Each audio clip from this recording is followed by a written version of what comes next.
नमस्कार, आदाब। Crime petrol dial 100 में आप सबका स्वागत है। कहते हैं कि घने बरगद की छांव में पौधे उगकर भी फलीभूत नहीं हो पाते, क्योंकि ऊंचा उठने के लिए सिर्फ मजबूत जड़ों की नहीं बल्कि खुले आसमान की भी जरूरत होती है। आज का ये केस 15 वर्षीय स्वीटी और उसकी मां निभा के उन जज्बात से जुड़ा है जो कुदरत की मार से नहीं बल्कि दुनियादारी के उस आकार से चोटिल हुए जहां पैसा, ममता और मासूमियत से ज्यादा कीमती मान लिया जाता है।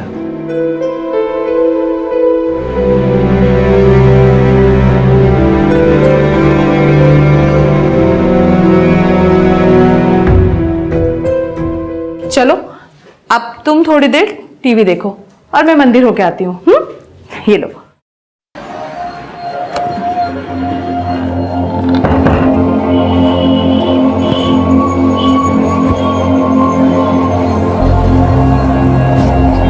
ऑटो।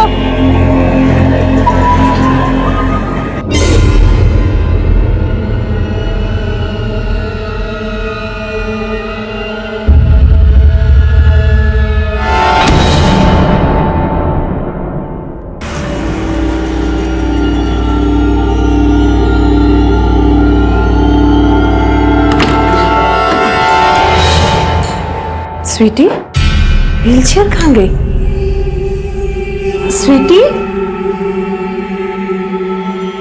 स्वीटी, स्वीटी, भैया रूम में मेरी बच्ची थी, आपने उसे देखा क्या? कहाँ गई? भैया रूम में मेरी बेटी थी, छोटी सी, उसको कहीं देखा क्या आपने?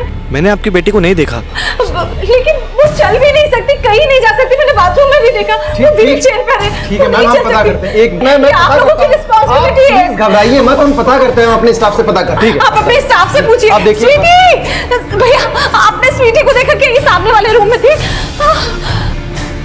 स्वीटी, स्वीटी, स्वीटी, स्वीटी, कहाँ जा सकती है मेरे बच्चे? कहाँ गई?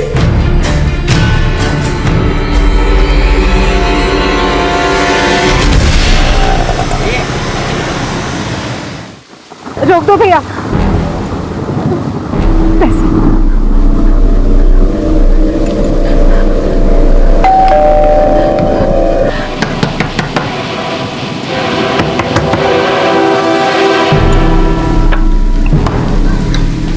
निभा, तुम?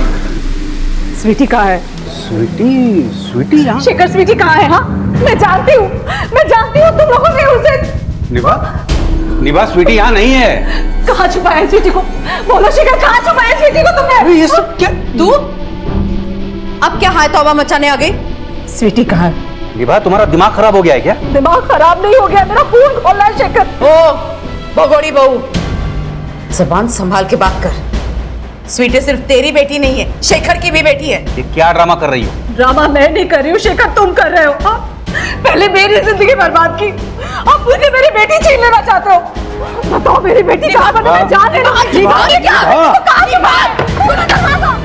कोई जरूरत नहीं है इससे डरने की। अभी पुलिस को बुलाती हूँ, जेल ही भेजती हूँ इसे।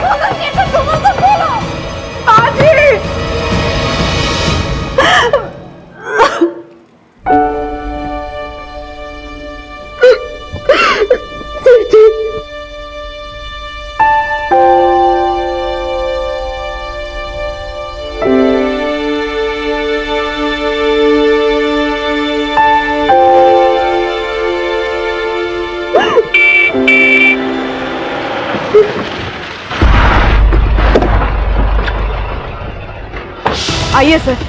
सर मैंने बुलाया था आपको, मैंने बंद करके रखा है उसे।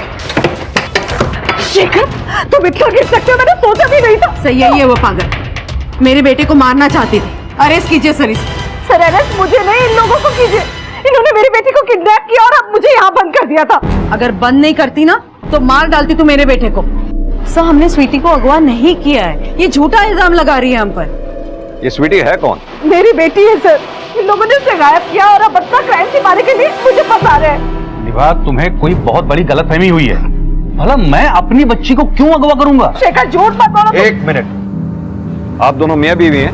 है नहीं सर, थे 10 साल से दोनों अलग रह रहे हैं। तलाक हो गया दोनों? नहीं हुआ तो नहीं है, लेकिन हो जाएगा जल्दी। और जहाँ तक बात है मेरी माँ ने जो कंप्लेंट की है उसकी, तो मैं वो कंप्लेंट पीछे लेने के लिए तैयार हूँ। लेकिन आप बस इसे ये पूछिए कि स्वीटी कहाँ है और ये हम पर ये झूठा इल्जाम क्यों लगा रही है। मैं झूठ नहीं बोल रही हूँ सर। 10 साल से मैं मेरी बेटी के साथ रायपुर में रह रही थी। अभी बस 3 दिन पहले उसे मुंबई घुमाने के लिए लेकर आई थी और इन लोगों को लगा कि मैं अपना हिस्सा लेने आई हूँ, बस इसीलिए इन्होंने गायब कर दिया मेरी स्वीटी को उस लॉज से जहाँ मैं और स्वीटी रुके हुए थे। कौन सी लॉज में रुके हैं आप? स्टेन बोरीवली स्टेशन के पास है। मैं पास के मंदिर में दर्शन करने गई थी। वापस आकर देखा तो स्वीटी रूम में नहीं थी। स्वीटी की एज क्या है? 15 साल। हैंडीकैप है बेचारी, बिना व्हीलचेयर के चल भी नहीं सकती और पता नहीं उसे कहाँ छुपा कर रखा है इन दोनों ने।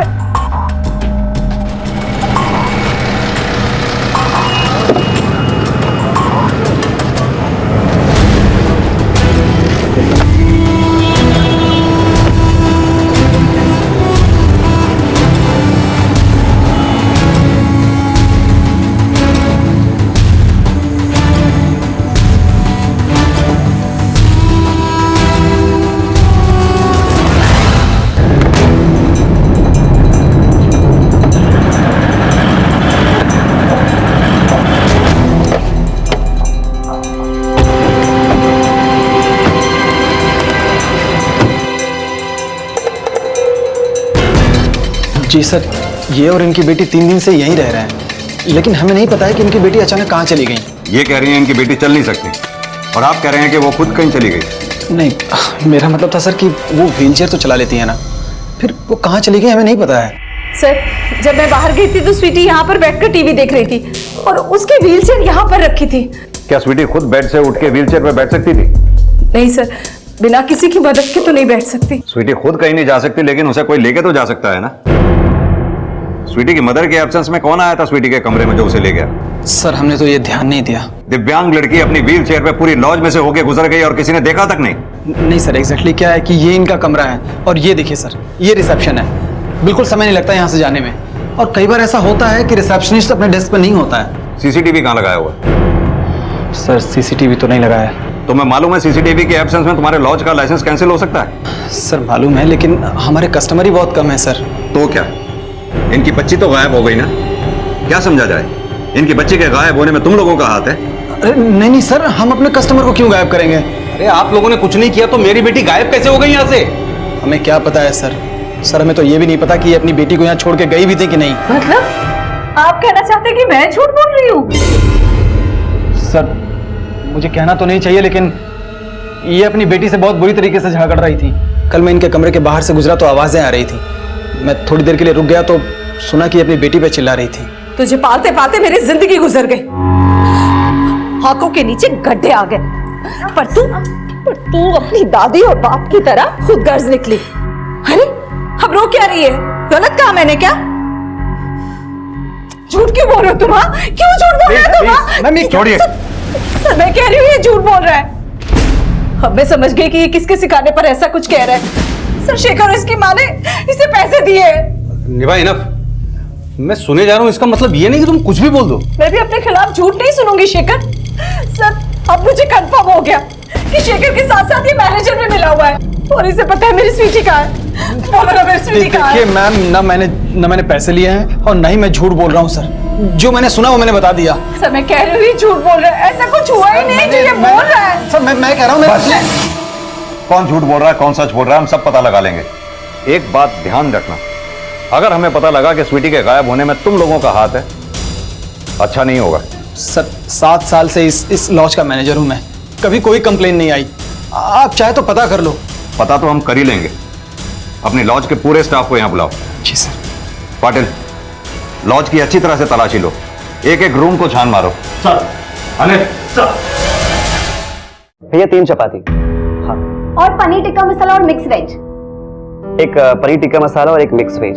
जी हाँ। और वनीला आइसक्रीम। भैया एक वनीला आइसक्रीम, थोड़ा जल्दी कर दो। हाँ ओके, थैंक यू। तुमने अपने लिए कुछ नहीं मंगाया? वैसे कम तो नहीं है ना? पैसे कम तो है, बट कोई बात नहीं, मैं बाहर टपरी से खा लूंगा। मजाक कर रहा हूँ पागल। ये जूते क्यों पहन रहे हो? मुझे ना थोड़ा अर्जेंट काम से बाहर जाना पड़ेगा। आज रात तुम्हें अकेले रहना पड़ेगा। तुम मत जाओ, मुझे तुम्हारे बिना डर लगेगा। तुम तो कहती थी तुम तो बहुत स्ट्रांग हो। स्ट्रांग तो हूँ, लेकिन डर भी लगता है। आखिर हूँ तो लड़की ही ना। मुझे तो पता नहीं था कि तुम लड़की हो। नहीं पता था। सॉरी बोला ना।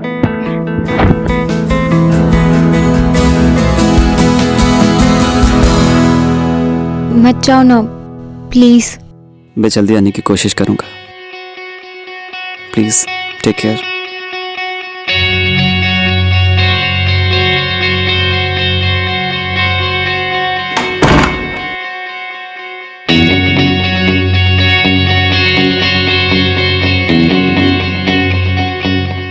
कोई तो होगा। सर, लॉज में स्वीटी का कोई लीड नहीं मिला। स्टाफ मेंबर से कोई क्लू? नहीं सर, लॉज के स्टाफ मेंबर अपने मैनेजर के खिलाफ कुछ नहीं बोल रहे हैं और ना ही किसी ने किसी संदिग्ध को स्वीटी को लॉज से बाहर ले जाते हुए देखा है। पाटिल, स्वीटी की व्हील चेयर का ना मिलना, उससे तो यही लगता है कि स्वीटी को उसकी मर्जी के साथ ही कहीं ले जाया गया, या फिर यह भी हो सकता है कि स्वीटी और उसकी व्हील चेयर दोनों को ही गायब किया गया हो। एक काम करो पाटिल, लॉज के मैनेजर और स्टाफ सबकी कुंडली निकालो, क्योंकि मुझे लगता है इन लोगों का कनेक्शन देह व्यापार से हो सकता है। सर, कहीं ऐसा तो नहीं कि स्वीटी के गायब होने में स्वीटी के फादर और दादी का ही हाथ हो? यह भी तो हो सकता है कि स्वीटी को गायब करने में स्वीटी की मां का ही हाथ हो, क्योंकि शेखर और उसकी मां ने भी तो स्वीटी की मां के खिलाफ ही बयान दिया था, और लॉज के मैनेजर ने भी स्वीटी की मां के खिलाफ ही बोला।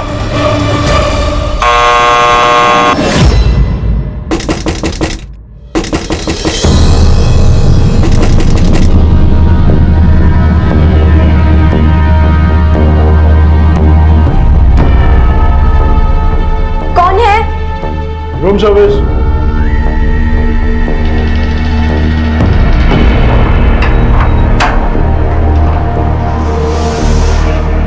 मैम खाना। रुको। Sorry ma'am. छूना मत।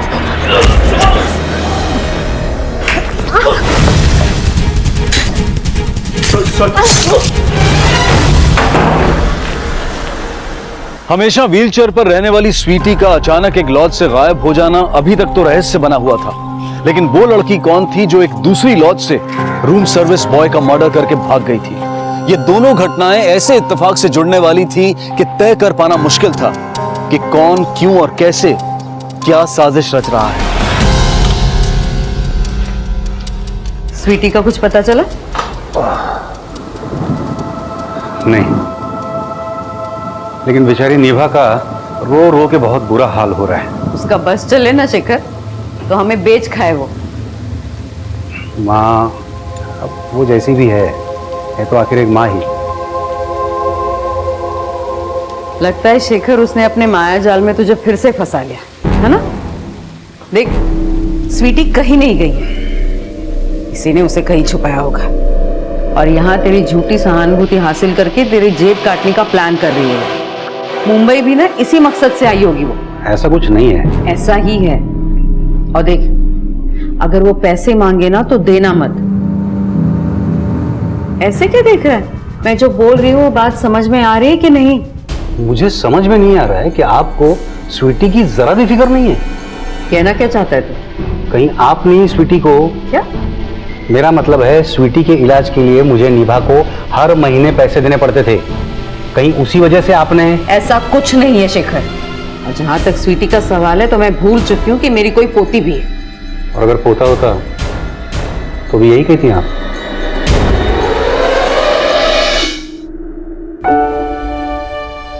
मम्मा, बोल बेटा।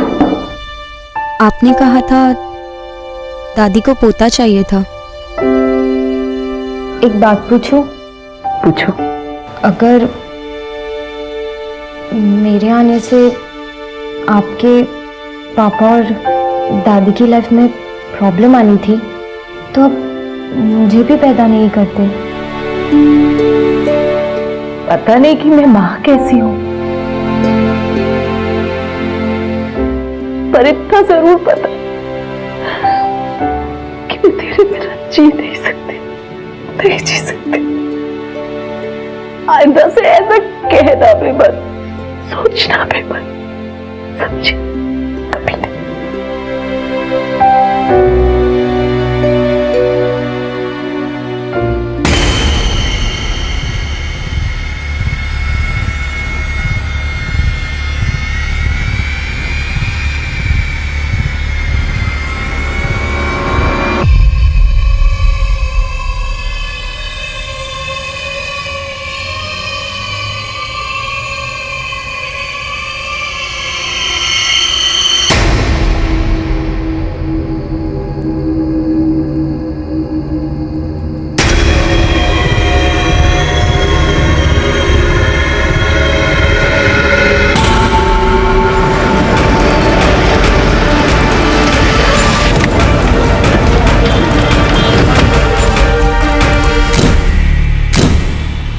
कल एक लड़का और लड़की रुके थे यहाँ पे, और कल रात को हम शंकर को ढूंढ रहे थे लेकिन कुछ पता ही नहीं चला। और आज सुबह इस रूम का फोन कोई रिसीव नहीं कर रहा था, डोरबेल भी कोई रिस्पॉन्स नहीं कर रहा था। और फिर जब हमने मास्टर की से दरवाजा खोला तो ये सामने वाले रूम में कौन रुका हुआ है? सर पूरा फ्लोर खाली है। पटेल कबर्ड चेक करूंगे। जो लड़का और लड़की यहाँ पे रुके थे उनका नाम और एड्रेस दो। सर लड़के का नाम राकेश और लड़की का नाम रोमा सिंह है, और वो यही मुंबई के रहने वाले हैं। ठीक है, उन्होंने जो फोटो आईडी दिया हुआ है वो हमें दिखाओ। एक्चुअली में उनके पास आईडी नहीं थी। और तुमने उन्हें चेक इन करने दिया? सर उनको बस थोड़े से टाइम के लिए रूम चाहिए था, और उन्होंने बोला था कि सुबह 7 बजे निकल जाएंगे, तो मैंने अलाउ कर दिया। हो सकता है रोमा और राकेश कोई हो ही ना, तुमने ही शंकर का खून करके उनकी झूठी एंट्री यहाँ पे दर्ज कर दी हो। नहीं सर, ऐसा बिल्कुल भी नहीं है। वो दोनों आए थे। आपको चाहिए तो चल के सीसीटीवी फुटेज चेक कर लीजिए रिसेप्शन पे। ये फुटेज प्ले करना।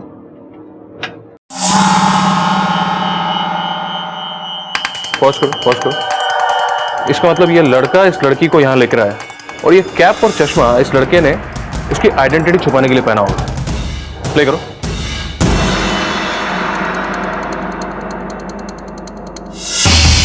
फॉरवर्ड करो। ये वेटर जा रहा है अंदर। ऐसा लग रहा है यही मर्डर करके भागी है। वो लड़का इस लड़की को अकेले रूम में छोड़ के कहाँ चला गया? सर कहीं ऐसा तो नहीं लड़के के एब्सेंस में लड़की को अकेला देखकर रूम सर्विस बॉय जबरदस्ती करने की कोशिश कर रहा हो, और फिर लड़की के हाथों उसका मर्डर हो गया हो? या फिर ऐसा भी हो सकता है कि वो लड़का इस लड़की को किसी कस्टमर के लिए यहाँ पे लाया, क्योंकि अगर ऐसा नहीं होता तो वो लड़का इस लड़की को छोड़ के जाता क्यों? एक काम करो, इस लॉज मैनेजर की और उस सर्विस बॉय की पूरी हिस्ट्री निकालो, और इस लड़का और लड़की की पहचान पता करने की कोशिश करो। आसपास के थानों में इनके पिक्चर सर्कुलेट करा। हाँ साहब, इस लड़की को मैंने लॉज से बाहर जाते हुए देखा था।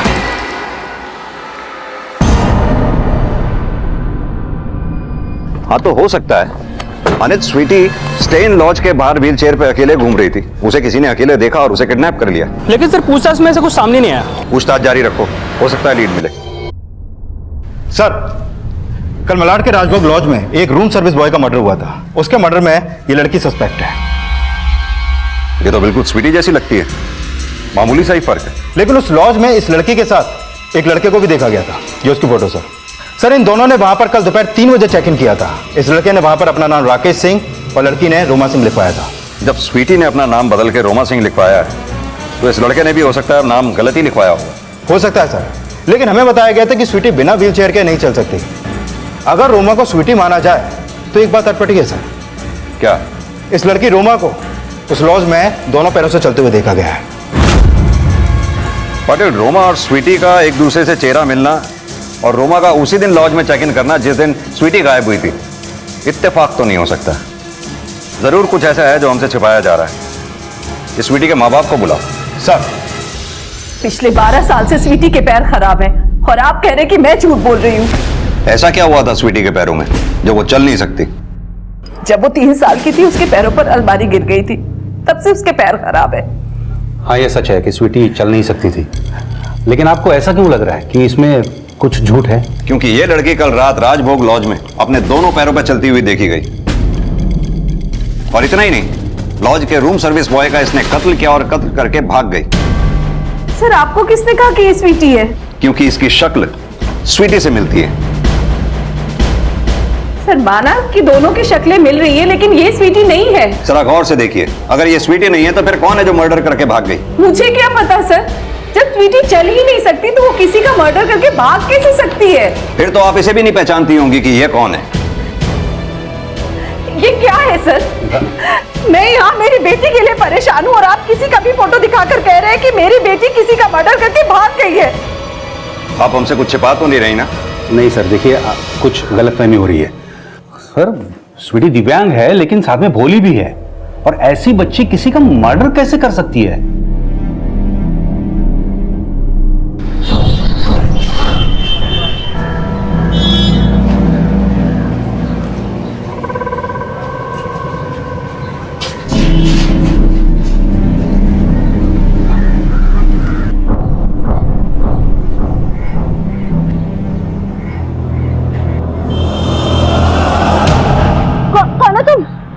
बेबी हेल्प कर दूं?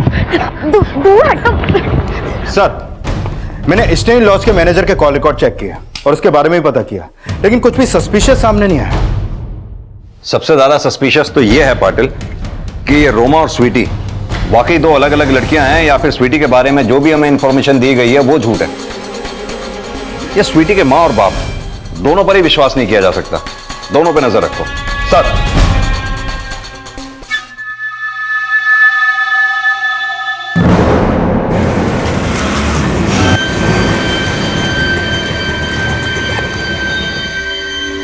हाँ साहब, साहब यही वो लड़की है जो मुझे मार के भागी है। साहब मुझे तो एकदम पागल लगी है। पागल क्यों? साहब जब मैं सुबह गैराज पे आया तो गाड़ी के पीछे सोई हुई थी। मैंने पूछा कौन हो, तो सब कुछ बोली नहीं, सीधा स्पैनर उठाया, सर पे मारा और भाग गई।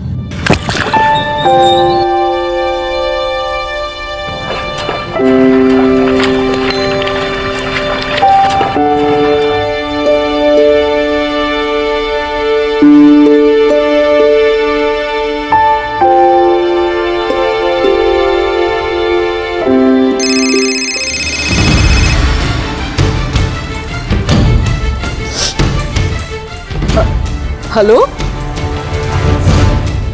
क्या क्या? हाँ ठीक है, मैं आ रहा हूँ मैं। अरे कहाँ जा रहे हो? बस रोक दीजिए।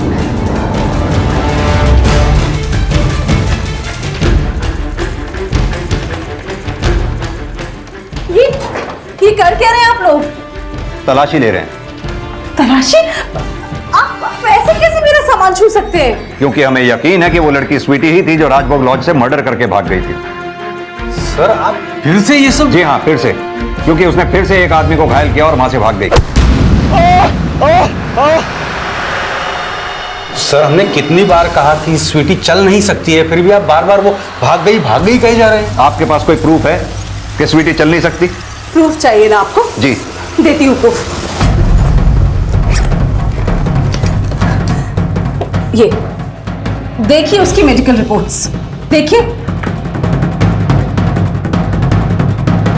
सर इन रिपोर्ट्स के मुताबिक स्वीटी ना सिर्फ चल नहीं पाती होगी, बल्कि उसकी बॉडी में और भी कई सारे कॉम्प्लिकेशंस हैं। उससे पहले अस्थमा की बीमारी भी रह चुकी है, किडनी में माइल्ड स्टोन भी ट्रेस किया गया था, और हाँ माइग्रेन भी है उसे। Thank you doctor. स्वीटी के मेडिकल रिकॉर्ड्स ये इशारा कर रहे थे कि स्वीटी के माता पिता ने स्वीटी के बारे में जो कुछ भी बताया था वो सच था, लेकिन ये यकीन कर पाना भी नामुमकिन था कि एक आदमी की हत्या और एक आदमी को बुरी तरह से घायल करके भागने वाली लड़की स्वीटी नहीं कोई और थी। अगर वो लड़की स्वीटी नहीं थी तो फिर कौन थी, और उसके द्वारा किए गए अपराध और स्वीटी की गुमशुदगी का असल भेद क्या था? क्या स्वीटी के माता पिता पुलिस को गुमराह कर रहे थे या फिर वो खुद गुमराह हो रहे थे? आप हमारी बच्ची को ढूंढने के बजाय हम ही लोगों से पूछताछ कर रही हैं। आपकी बच्ची को ढूंढने के लिए ही ये पूछताछ हो रही है। आप लोग जो भी जानते हैं साफ साफ बताइए, नहीं तो हो सकता है आपकी बच्ची की जान को खतरा हो। सर एक बात बतानी है आपको, इस लड़की की शक्ल स्वीटी से मिलना इत्तेफाक नहीं बल्कि हो भी सकता है, क्योंकि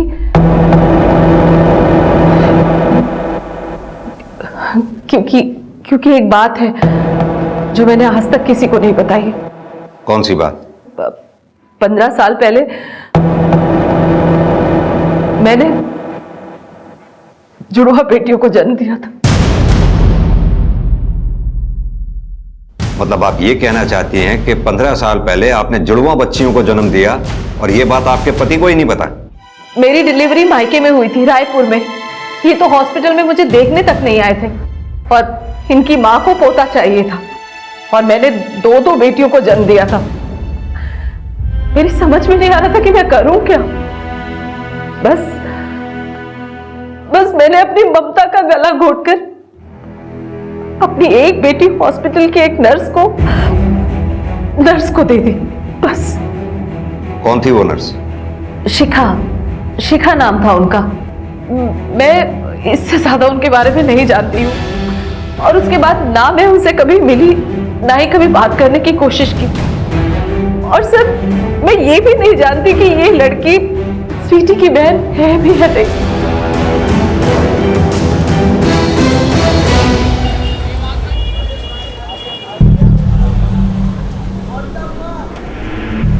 रुक रुक रुक रुक रुक, चोर कहाँ भाग रही?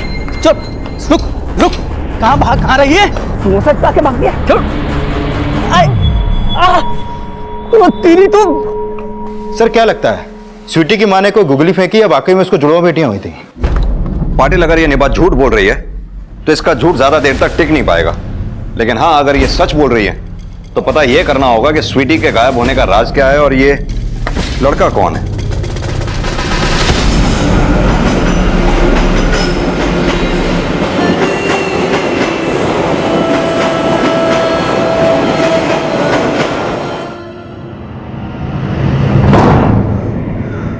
तुमने इतनी बड़ी बात मुझसे छुपाई निभा? कहीं ऐसा तो नहीं कि वो मेरी बेटियां नहीं, किसी और का पाप था, इसीलिए एक बेटी को बोझ मान के तुमने उसे उस नर्स को दान दे दिया? कर दी ना तुमने मर्दों वाली बात।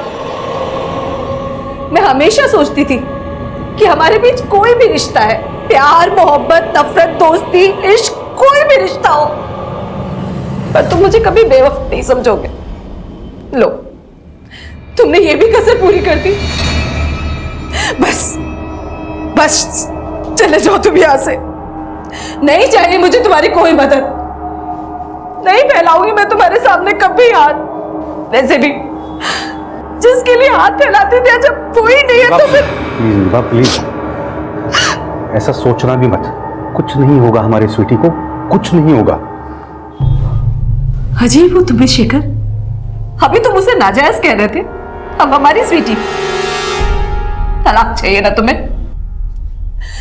लाओ कागज, मैं साइन करती हूं उस पर। निभा, मैं इतना भी खुदगर्ज नहीं हूं जितना तुम समझती हो। ऐसा नहीं है कि मुझे अपने प्यार पर कभी शक था। पता नहीं ये रिश्ता कभी निभ ही नहीं पाया। लेकिन अगर तुम चाहो तो निभा, हम फिर से एक नई शुरुआत कर सकते हैं।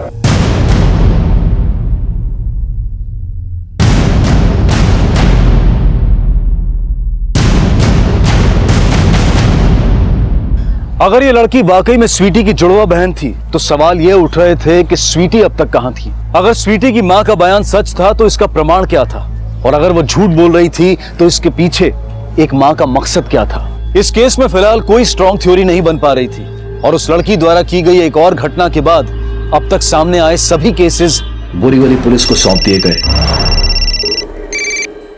हाँ अनिल, बोलो। सर, जिस दिन स्वीटी गायब हुई थी उस दिन एक भंगार वाले को एक व्हीलचेयर रोड पे पड़ी मिली। सर, मैंने कंफर्म किया है कि वो व्हीलचेयर स्वीटी की ही है। भंगार वाले को जहां वो व्हीलचेयर मिली थी उस जगह का लैंडमार्क या एड्रेस मुझे एसएमएस कर दो, हम वहां पहुंच रहे हैं। Okay sir.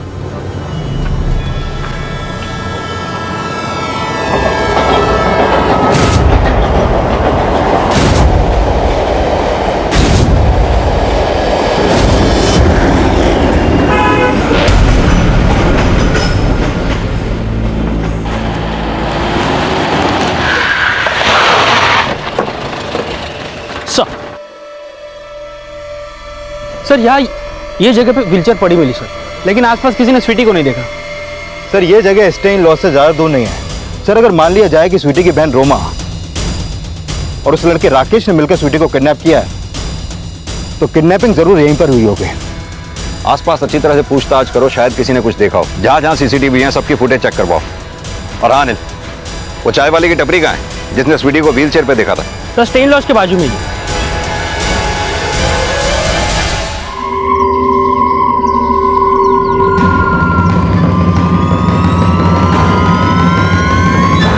साहब ये तो व्हीलचेयर वाली वो उस दिव्यांग लड़की जैसी दिखती है। इसे कहीं देखा आसपास? नहीं साहब। और इसको? ये तो कुछ देखा देखा सा लग रहा है। इससे कुछ मिलता जुलता सा। यहाँ पर रोज दुकान पर आता था और चाय पीता था साहब, और लगातार उस तरफ देखता रहता था साहब।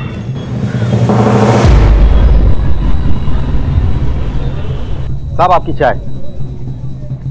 अरे साहब आप भी देख उधर रहे हैं, चाय इधर ले रहे हैं। ठीक है। लेकिन साहब उसके मूंछ नहीं थी, और चश्मा और टोपी में भी मैंने कभी नहीं देखा। एक मिनट सर। हेलो, क्या?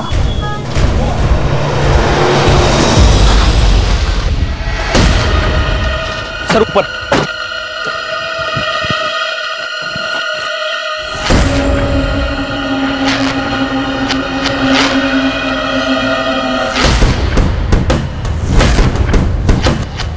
तो राकेश है। अरे सर इसके बारे में कुछ पता चला, कहाँ का रहने वाला था? सर सबसे पहली बात ये राकेश नहीं है सर, रेहान डिसूजा है, रायपुर का रहने वाला था, घर के बाहर ताला लगा हुआ था। स्वीटी की माँ भी तो रायपुर की रहने वाली है, और स्वीटी की माँ के बयान के मुताबिक वो नर्स शिखा वो भी रायपुर की रहने वाली है, जिसे स्वीटी की बहन को गोद दिया था। पाटिल कहीं ऐसा तो नहीं स्वीटी के गायब होने की प्लानिंग रायपुर में ही बनी हो? ये स्वीटी की माँ से मिलना पड़ेगा, शायद वो इसे जानती हो। ये तो रेहान है। रेहान डिसूजा जी। ये लड़का उस लड़की के साथ देखा गया था जो स्वीटी जैसी दिखती है। आपको याद होगा इसकी फोटोग्राफ हमने आपको पहले भी दिखाई थी। कौन सा फोटो सर? ये फोटो। सर इस लड़के की मूछें हैं, चश्मा पहना हुआ है, कैप पहनी हुई है। मैंने रेहान को कभी इस वेश में नहीं देखा, तो कैसे पहचान पाती मैं? रेहान को कैसे जानती हैं आप? सर रेहान मेरी बेटी स्वीटी को ट्यूशन पढ़ाता था, उसके पेरेंट्स नहीं थे, तो कॉलेज के साथ साथ वो किसी मेडिकल शॉप में भी काम करता था, और ट्यूशन पढ़ाने के साथ साथ कभी कभार हमारे कह देने पर वो हमारे घर का छोटा मोटा काम भी कर दिया करता था। एक बात बताइए, रेहान रायपुर का रहने वाला था, वो पिछले 1 महीने से मुंबई में फ्लैट किराए पे लेकर क्यों रह रहा था? क्या रेहान मुंबई में फ्लैट किराए पे लेकर रह रहा था? जी, और उसी फ्लैट में उसकी लाश मिली है। क्या कह रहे हैं आप? रेहान मर गया? जब तक इन जुड़वा बच्चियों का सच सामने नहीं आ जाता, इस केस को कोई नया एंगल नहीं मिलेगा। पाटिल, रायपुर चलने की तैयारी करो।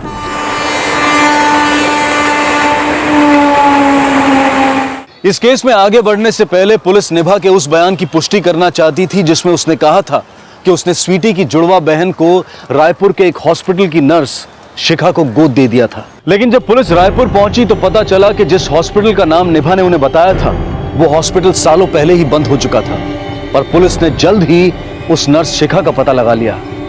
ये निभा बस की फोटोग्राफ है, इसे जानती हैं आप? नहीं, मैं नहीं जानती इसे। लेकिन इसका कहना था कि इसकी डिलीवरी आप ही ने की थी। सर मैंने तो कईयों की डिलीवरी की है, अब हर किसी की मैं थोड़ी ना याद रखूंगी, और मुझे नहीं पता कि इसकी जुड़वा लड़की हुई थी या नहीं, पर इसकी तो क्या, मैंने किसी से भी किसी की बेटी गोद नहीं ली है।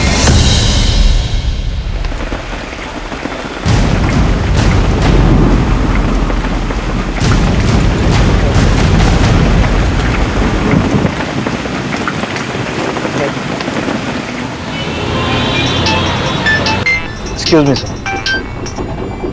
हेलो। अरे दरवाजा खोलो, क्या चल रहा है अंदर? खोलो।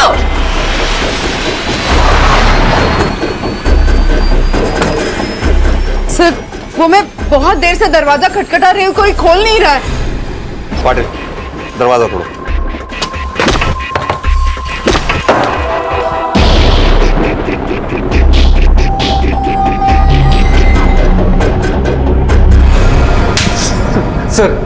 सर मैंने निभा को नहीं मारा है सर। नहीं मारा तो फिर चाकू तुम्हारे हाथ में क्यों था?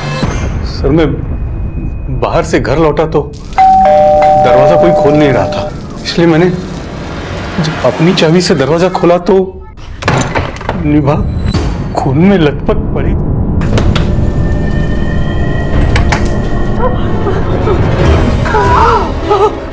निभा चाकू निकाल के निभा को बचाने की कोशिश कर रहा था सर। पुलिस के बहुत जोर देने के बावजूद शिखर अपने बयान पर कायम रहा कि उसने निभा का मर्डर नहीं किया। तो फिर आखिर निभा की हत्या किसने की? क्या वाकई में इन सभी हत्याओं के पीछे स्वीटी की जुड़वा बहन का ही हाथ था?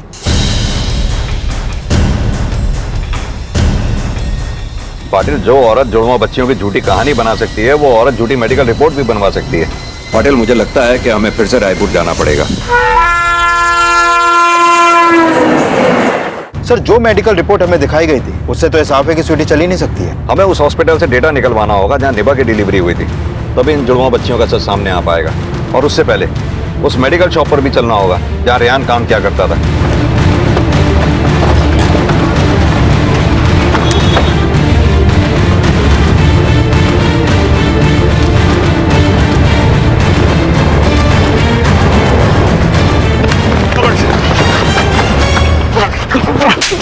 साहब माफ कर दीजिए साहब, सब गलती हो गई साहब। क्या कांड किया तूने?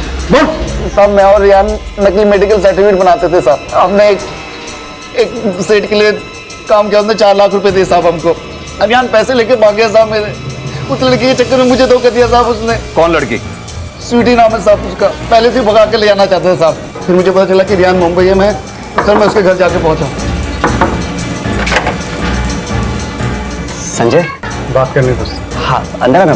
दरवाजा क्यों बंद कर रहा है संजय? शॉट आउट करते ना अपन। कहते नहीं शॉट। मैंने उसको मारा, जो सामान में आता है मैं लेके चला गया साहब। क्या स्वीटी की माँ के लिए मैं नकली मेडिकल सर्टिफिकेट बनाया था? सर हमने नहीं बनाया सर, सच कह रहे हैं। तो फिर स्वीटी की माँ को क्यों मारा? साहब मैं सच कह रहा हूँ, माँ कसम साहब मैंने रियान के लाया था साहब, किसी को नहीं मारा साहब, सच्ची साहब। तो फिर स्वीटी कहाँ है? जब मैं रियान के रूम पर पहुंचा तो वो अकेला था सर।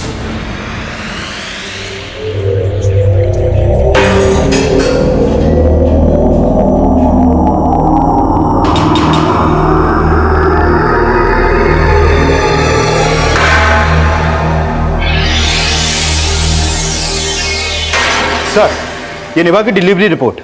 निभा की जुड़वा नहीं, एक ही बेटी पैदा हुई थी और जो मेडिकल रिपोर्ट हमें दिखाई गई थी वो झूठी थी। इसका मतलब राजभोग में मर्डर करके भागने वाली लड़की कोई और नहीं, स्वीटी ही थी। पाटिल, रेहान के दोस्त ने भी बोला था कि स्वीटी और रेहान एक दूसरे से प्यार करते थे। इसका मतलब स्वीटी गायब नहीं हुई थी, रेहान के साथ भागी थी। और स्वीटी हैंडीकैप नहीं, वो चल सकती है।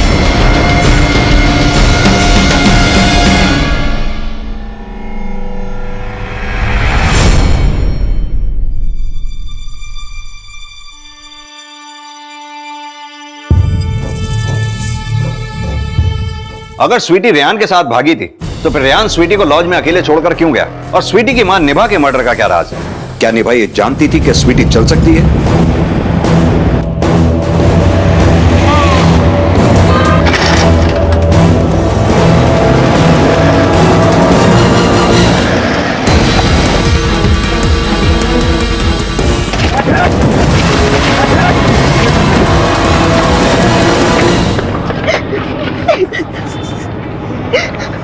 सर दहीसर पुलिस का फोन था, उन्होंने स्वीटी को पकड़ लिया है।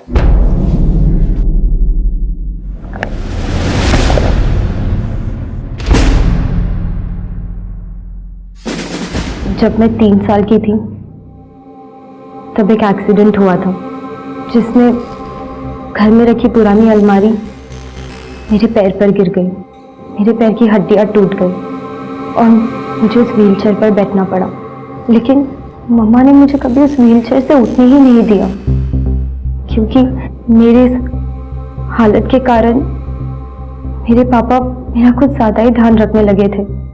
मेरे इलाज के लिए हर वक्त मम्मा को पैसे देते रहते। मम्मा ने उनसे कहा था कि मेरे पैर हमेशा के लिए खराब हो चुके हैं। उनसे क्या, मम्मा ने तो मुझे भी यही यकीन दिलाया था। लेकिन रेहान ने मुझे बहुत कॉन्फिडेंस दिया कि मैं चल सकती हूँ। और जब मैं अपने पैरों पर खड़ी हुई तब मम्मा घर आई और मुझे पहली बार अपने पैरों पर खड़े होते हुए देखा। आज मैं बहुत खुश हूँ, बहुत खुश हूँ। आज मैं मेरी बच्ची चल सकती है। मैं ना तेरे पापा को फोन करती हूँ। क्या हुआ मम्मा? स्वीटी, अगर तेरे पापा हर महीने पैसे नहीं भेजेंगे तो घर का खर्चा कैसे चलेगा? और थोड़े दिनों में वो तलाक दे देंगे मुझे। हम पापा को नहीं बताएंगे कि मैं चल सकती हूँ। स्वीटी, स्वीटी, मेरी मम्मा बहुत सेल्फिश थी। वो बस पैसों के लिए मेरा इस्तेमाल कर रही थी। मैं तंग आ चुकी थी उनसे। मुझे लगा रेहान ने भी मुझे धोखा दिया। रेहान ने तुम्हें धोखा नहीं दिया था, उसका उस रात मर्डर हो गया था। तुमने तुम्हारी मां का भी मर्डर किया है ना? मुझे समझ में नहीं आ रहा था मैं कहाँ जाऊं। मैंने सोचा पापा के पास चली जाती हूँ, लेकिन मुझे नहीं पता था कि मम्मा भी वहीं है। स्वीटी, चल अंदर, अंदर चल। कहाँ चली गई थी और यहाँ क्यों आई है? अपने पापा को सब कुछ सच बताने के लिए आई है ना तुम? क्योंकि अब मैं वो जिंदगी नहीं जीना चाहती जो आप चाहती हो। मैं उन्हें नहीं मारना चाहती थी,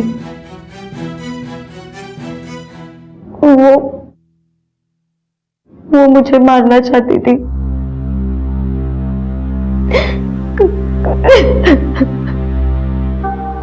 स्वीटी जिस मानसिक अवस्था से गुजर रही थी उसे मद्देनजर रखते हुए जुवेनाइल कोर्ट ने स्वीटी को मानसिक उपचार के लिए भेजने का फैसला किया। हम सब ये उम्मीद करते हैं कि स्वीटी जल्द ही मानसिक रूप से स्वस्थ होकर एक सफल और अच्छी नागरिक जरूर बनेगी और समाज के लिए एक उदाहरण पेश करेगी। देखते हैं हमारे आज के एपिसोड की दूसरी कहानी।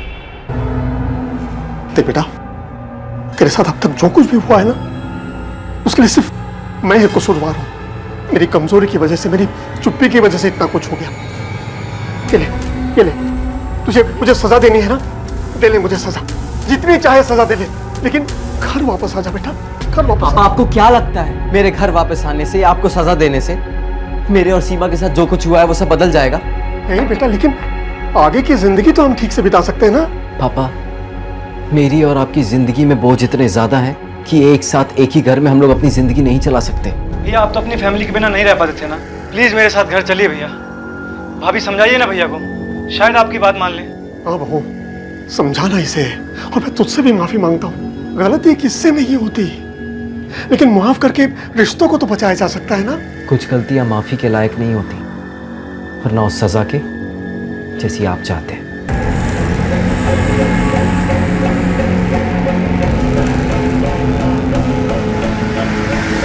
केशव अपने टूटे हुए परिवार को जोड़ना चाहते थे, अपने बेटे और बहू को साथ घर ले जाना चाहते थे। आखिर इस परिवार में ऐसा क्या हुआ था कि एक बाप अपने बेटे को वापस पाने के लिए अपना आत्मसम्मान भी खोने को तैयार था?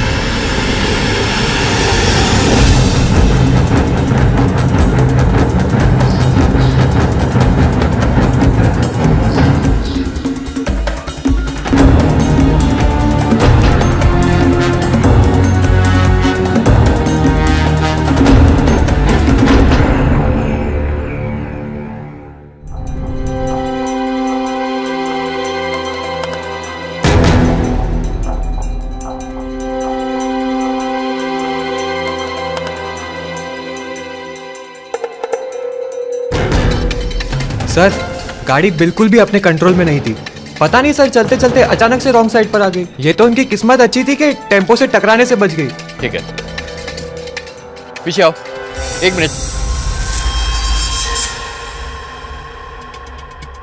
तुषार, गाड़ी में सिर्फ 2 डेंट हैं। एक्सीडेंट का इम्पैक्ट इतना स्ट्रांग नहीं कि इनकी मौत हो सके। सर, गाड़ी के अंदर कोई भी जिंदा नहीं बचा। सर, बाहर से किसी को कोई चोट भी नहीं लगी। सर, मुझे तो ये देख के मौत की वजह एक्सीडेंट नहीं लगती। गाड़ी में ना तो कोई स्ट्रगल हुआ है, ना ये लूटपाट का केस है। सर, ऐसा भी तो हो सकता है किसी ने जहर देकर सबको मार दिया। Not possible.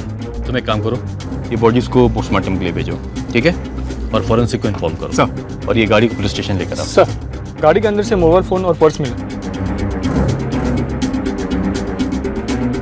इसमें जरूर उनकी फैमिली के नंबर होंगे। तुम एक काम करो, नंबर निकालो और इन्फॉर्म करो उनको, ठीक है?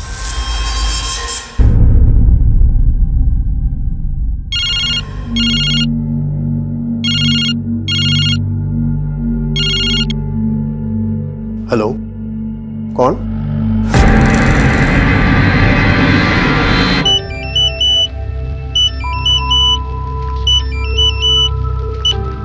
हेलो, हाँ मैं तन्मय बोल रहा हूँ। आपको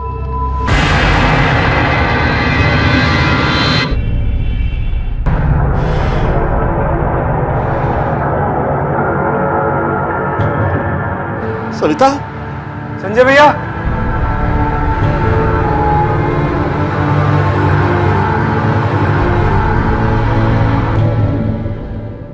देखिए, इस मौत की क्या वजह है ये हमें पोस्टमार्टम रिपोर्ट के आने के बाद ही मालूम पड़ेगा। लेकिन हमारी इन्वेस्टिगेशन के हिसाब से जो हमने स्टडी किया है वो ये है कि ये सिर्फ एक रोड एक्सीडेंट नहीं है। एक बात बताइए, आपका कोई दुश्मन है या फिर आप किसी पे शक करते हैं? नहीं सर, हमारी तो एक छोटी सी ऑटो पार्ट्स की दुकान है। हमारी किसी से कोई दुश्मनी नहीं है सर। हम तो हमारे बेटे संजय की शादी की तैयारी में लगे थे सर। 2 हफ्ते बाद उसकी शादी थी।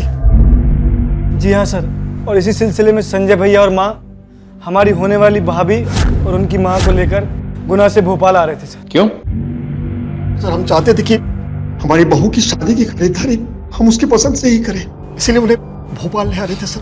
इसका मतलब यह है कि आप लोग गुना से भोपाल ट्रैवल कर रहे थे और यह हादसा गुना से 3 घंटे के बाद में हुआ। केशव जी, आपके सिर्फ 2 ही बेटे या? नहीं सर, हमारा एक और बेटा है, राकेश।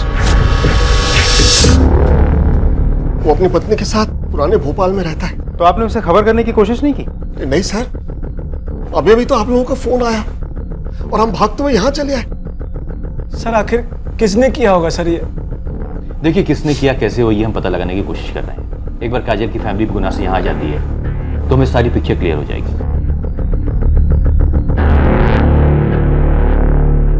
कुछ अच्छा दिखाएगी मेरी माँ। अब ये कैसा है? जी मस्त है, ये रख ले।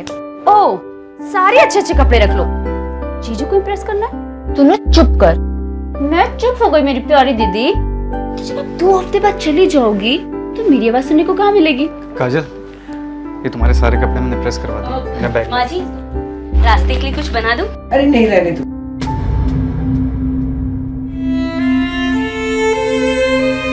अरे क्या हुआ? आप रो रहे हैं? नहीं नहीं। अरे काजल जाने वाली है ना, ये सोचकर ही इसका दिल भर रहा है। भैया, मैं शॉपिंग के लिए जा रही हूँ। बधाई थोड़ी ना मेरी।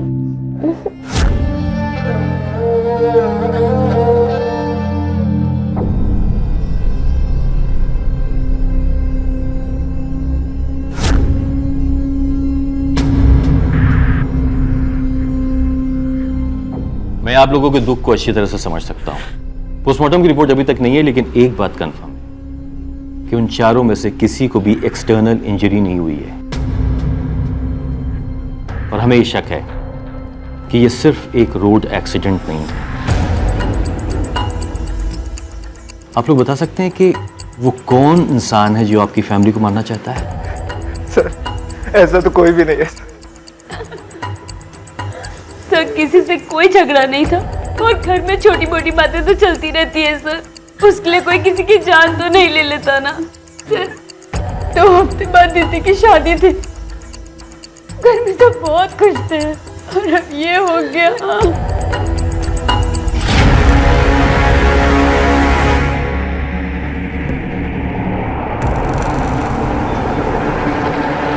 ये केस अब पुलिस के लिए बेहद पेचीदा बन गया था। कार में एक साथ 4 मर्डर हुए थे और चारों 2 अलग अलग परिवारों से जुड़े हुए थे। लेकिन कुछ ही दिनों में ये 2 परिवार एक होने वाले थे।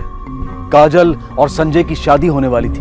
लेकिन पुलिस के लिए सबसे बड़ा सवाल यह था कि इन दोनों परिवारों में से कौन सा परिवार निशाने पर था, या फिर इन चारों में से कोई एक ही शख्स हत्यारे के निशाने पर था। संजय, संजय बेटा, आ रहा हूँ ना माँ। जल्दी आना बेटा, सामान रख जल्दी कर। हाँ। कितनी देर हो गई? सुनो, वो राकेश को जाके मिलो ना, समझाओ उसे मनाकर घर ले आओ, शायद तुम्हारी बात मान जाए। जाने से पहले टोकना जरूरी है क्या? मैं तो बस जानते हो ना गुना जा रही हूँ। होने वाली बहू को यहाँ लाना है शॉपिंग कराने के लिए। आपको अकल कब आएगी?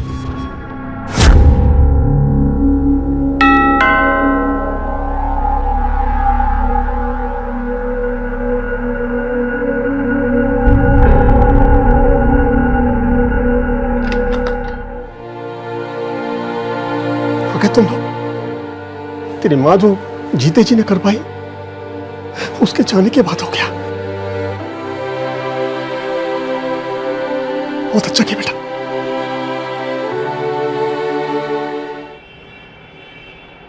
सर, गुना पुलिस को तन्मय के परिवार के बारे में ऐसा कुछ भी नहीं मिला जिससे उन लोगों पर शक किया जा सके। लेकिन संजय के फैमिली में ऐसे कई राज छिपे हैं जो अभी तक पूरी तरह से सामने नहीं आए। किसी बाहरी से भी दुश्मनी का कोई एंगल सामने नहीं आया है। इससे साफ जाहिर है कि हत्यारा जो है वो संजय के परिवार का ही है। सर, ऐसा भी तो हो सकता है कि काजल और संजय को कोई मारने आया था, लेकिन साथ में माँ बैठी थी तो वो भी मारे गए। सर, इन 4 लोगों की पोस्टमार्टम और फॉरेंसिक रिपोर्ट है। ये देखो तुषार, ये पोस्टमार्टम रिपोर्ट साफ कहती है गाड़ी में जो पीने का पानी मिला उसके अंदर नींद की गोली मिलाई गई।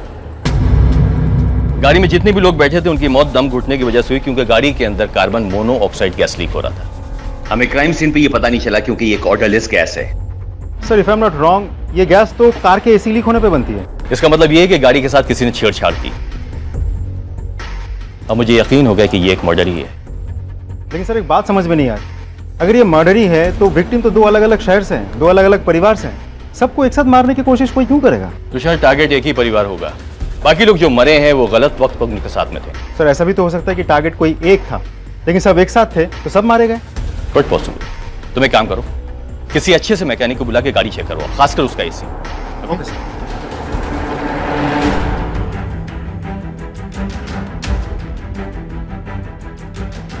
सर एसी का पाइप तो काटा ही गया, साथ ही गाड़ी के वेंट्स में भी टेप लगाकर इसे बंद किया गया। मतलब अंदर से बाहर निकलने वाली हवा के सारे रास्ते बंद कर दिए गए? जी सर।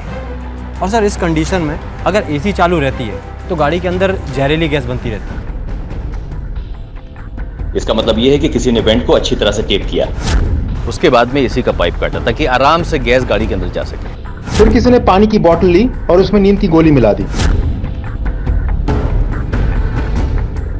नींद के नशे में लोगों को मालूम नहीं पड़ गया गैस लीक हो रही है, और जब काजल ने गाड़ी चलाई तो उसको भी नींद आ गई और गाड़ी आउट ऑफ कंट्रोल हो गई। ये जो कुछ भी हुआ है रास्ते में हुआ है, गुना से निकलने के बाद। हाँ सर, क्योंकि नींद की गोली करीब 20 से 30 मिनट लेती है अपने इफेक्ट दिखाने के लिए। लेकिन जिस किसी ने भी इस काम को अंजाम दिया है ना, उसे कार की बहुत अच्छी नॉलेज है। ये चारों कहीं बीच में रुके होंगे और उस कातिल ने मौका देख के अपनी चाल चल दी। ये तन्मय का गैराज है ना, और केशव जी की ऑटो पार्ट्स की दुकान। Yes sir. तुम एक काम करो, गुना पुलिस को इन्फॉर्म करो कि काजल की फैमिली की पूरी इन्फॉर्मेशन निकाली, और संजय की फैमिली की क्या कुंडली है ये पता करो। हर फैमिली के कोई ना कोई राज होते हैं, पता करो कि इस फैमिली के कौन से ऐसे राज हैं जिसमें कि 4 जाने गई हैं। 1 मिनट, ये देखो, ये है गुना और ये है भोपाल, 4 घंटे का रास्ता है। अगर गुना में एसी का पाइप काटा गया होता तो उन लोग को एहसास हो जाता लीकेज का, या अगर लीकेज का एहसास नहीं भी होता तो उनकी मौत हो जाती जो कि गुना के पास में होती। लेकिन हमें ये नहीं भूलना चाहिए कि ये कार भोपाल के पास मिली। तुम एक काम करो, गुना पुलिस को इन्फॉर्म करो कि पूरी इन्फॉर्मेशन निकाले। केशव अंकल, घर में जो काम वाली बाई काम करती है ना, वही आपको एग्जैक्ट बता सकती है, वो अभी यहाँ से निकलेगी। हाँ, मैं बहुत सालों से उनके यहाँ काम करती हूँ। उनके घर में आपस में कोई प्रॉब्लम थी क्या? उनका बड़ा बेटा राकेश अपनी बीवी के साथ बाहर रहता था, क्यों? पता नहीं साहब, सही कारण तो नहीं पता, लेकिन माँ बेटी की वजह से राकेश भैया और उनकी बीवी अलग रहती थी। हाँ सर, भाई गैराज चलाता है और भाइयों बहनों में बड़ा प्यार था। भाभी थोड़ी स्वार्थी है, बस अपने ही बारे में सोचती है। केशव जी के फैमिली में आपस में रिश्ते कैसे थे? मुझे आइडिया नहीं, मैं घर पे आते जाते नहीं था। ये सास बहू में कभी किसी बात को लेकर कोई झगड़ा हुआ क्या? सर थोड़ी बहुत खटपट होती थी, वैसा तो सभी के घर में होता ही। ये दोनों बहनों का किसी से कोई चक्कर वगैरह कुछ? नहीं सर, होगा तो भी मुझे पता नहीं, लेकिन दोनों बहनें बहुत अच्छी थी। नहीं सर, मेरी उन लोगों से कोई बात नहीं हुई। मुझे नहीं पता अगर उन लोग कहीं रुके भी हो तो। आप लोगों की भी संजय से या अपनी माँ से कोई बात नहीं हुई? नहीं सर। राकेश जी आप भोपाल में ही रहते हैं, फिर भी घर वालों से अलग रहते हैं, ऐसा क्यों? सर वो मैंने अभी अभी नई कपड़ों की दुकान खोली है, तो यहाँ से आने जाने में टाइम लगता था, इसलिए हम दोनों वहाँ शिफ्ट हो गए। गुना से भोपाल 4 घंटे का सफर है, रास्ते में कहीं रुके तो होंगे वो लोग? आप लोगों को कुछ पता है? हाँ, मेरी बात हुई थी माँ जी से, उन्होंने बताया कि विदिशा के पास कोई वेज रेस्टोरेंट में रुके थे। रेस्टोरेंट का नाम बताया था? नहीं, ना तो रेस्टोरेंट का नाम बताया और ना ही मैंने पूछा। पर सर इन सबसे उनकी मौत का क्या लेना देना? बहुत कुछ लेना देना है।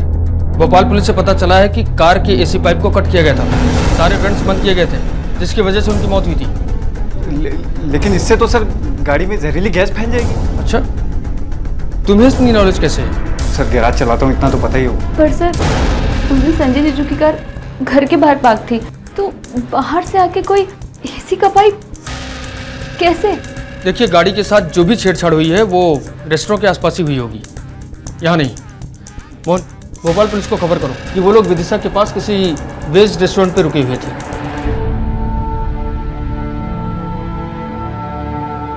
सीमा, चलो बेटा, जा रहा है तू? मत जाना बेटा। तूने तो अब तक अपने भाई और माँ की तस्वीर पर फूल तक नहीं चढ़ाई। अब तो अपने माफ कर दे।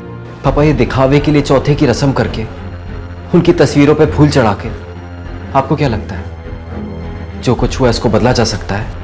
राकेश, अगर बदला नहीं जा सकता तो फिर हम यहाँ खड़े क्यों हैं? क्यों हम बीती बातों को नहीं भूल सकते? अगर तुम भूल सकती हो तो रहो यहाँ पे, मैं नहीं रह सकता।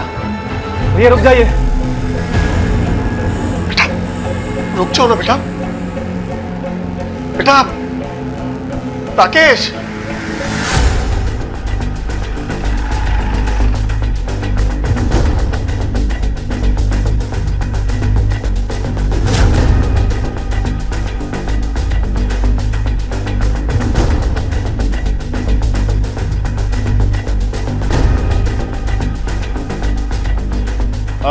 एक्सक्यूज मी, इन 4 लोगों को आपने देखा है क्या?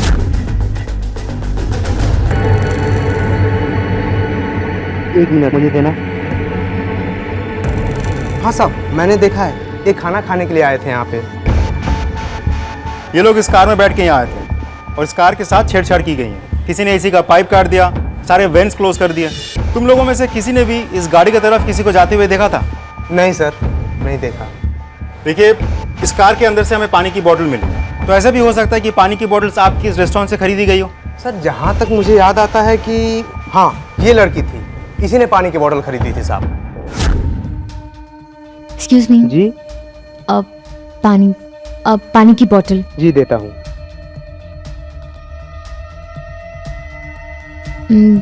ये ठंडी नहीं है, मैं खुद से ले लूं? ले लीजिए।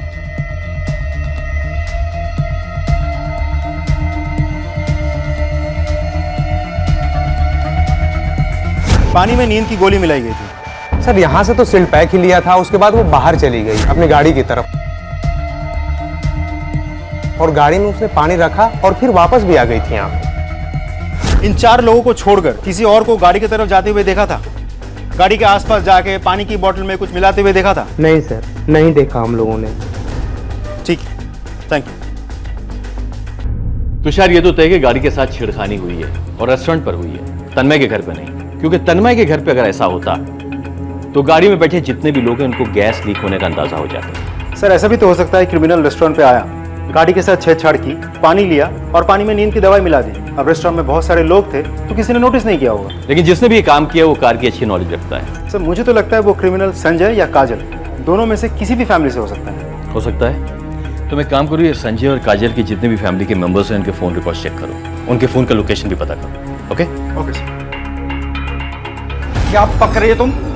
तुम्हारा दिमाग तो ठिकाने पर है? ऐसी बातें करके तुम मुझे फांसी लगवाना चाहती हो? मैं तो बस ऐसे ही बोल रही थी। ऐसे ही? ऐसे का क्या मतलब? देखो तन्मय, तुम्हारे पास में ये करने की वजह है, और वो वजह क्या है तुम अच्छी तरह से जानते हो। देखो, कोई भी ऐसी वजह नहीं हो सकती जो मैं अपनी बहन और माँ की जान ले लूं। तो अपने दिमाग से ना इस बात को निकाल दो। वैसे मुझसे बड़ी वजह ना तुम्हारे पास है।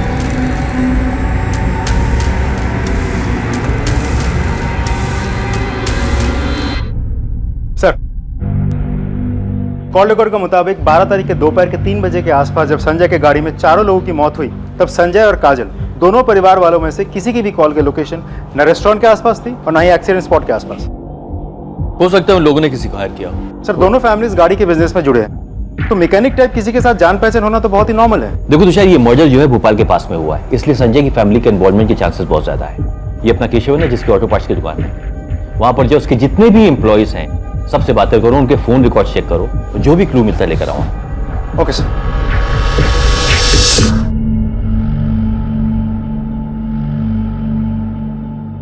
दिया, कब से बुला रही हूँ दिया? ये लो, खाना खा लो। आप खाओ, अब तो ऐश है ना आपकी, खाना खाओ पियो, मेरी फिक्र मत करो, मजे करो अब तो। मैं मजे नहीं कर रही हूँ दिया, मैं एक तकलीफ से गुजर रही हूँ तो तुम में से किसी को समझ नहीं आएगी। मेरे साथ जो हुआ, भगवान न करे किसी और के साथ हो। हाँ, तभी मरवा दिया मेरी माँ और दीदी को, तो ठंडक पड़ गई होगी ना आपके दिल में। चुप करो दिया, कुछ भी बोले जा रही हो, पागल हो गई हो क्या तुम? क्या गलत कह रही हूँ मैं? अरे बस करो तुम दोनों, और अगर नहीं होता तो एक काम करो, मुझे जहर दे दो।